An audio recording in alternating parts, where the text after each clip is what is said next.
What was it like here during the Trump era in terms of fact checking? Like, is Google's job harder as people's views seem to be more polarized due to the rabbit holes they get sent down? I guess, especially on other social media platforms, but yeah. Yeah, good question. I personally didn't see that much. I mean, okay, so before 2016, of course, Google had a misinformation problem, and they were made very aware of that, and they adjusted their algorithms in a really big way after that. That's basically what I talk about all day.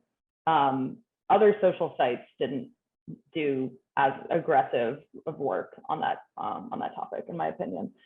So what I think their philosophy was is they created this notion of EAT. They updated their algorithms in a really aggressive way, to the point where a lot of the sites that are known for circulating misinformation on either end of the political spectrum just completely lost visibility over the course of several months.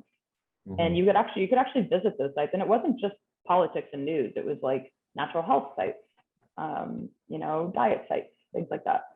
And these people were their banners on the top of their homepage was like, Google obliterated all my traffic. This isn't fair. But that's because the EAT thing was so aggressive after 2016. So into 2017, 2018, Google just wiped a lot of sites off the internet, eliminated their ability to compete. And that was to combat misinformation. So what Google has done over the past couple of years is if you Google anything that could potentially present a conspiracy theory, it's you're just going to see the Mayo Clinic and the New York Times and the CDC and the World Health Organization. It's they're not even giving anybody a chance to have a different opinion other than the big authorities. But other sites, like Facebook, I don't think they have, or Meta, I don't think they have as aggressive of a way of handling misinformation when it's circulating. So I have to give Google credit because it's a really aggressive approach, but it's hard to find misinformation on Google, in the US at least.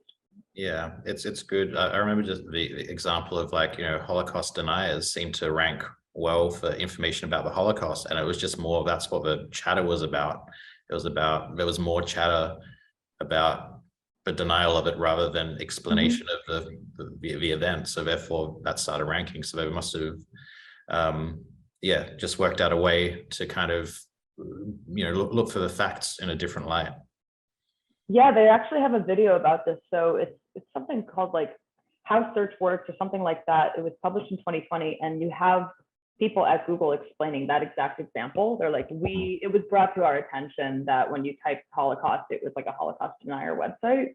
And we realized we had to make a lot of really big changes to our algorithm to avoid that from happening. And even to this day, just recently, somebody Googled desk ornaments, and it was in Google Shopping, it was Nazi paraphernalia.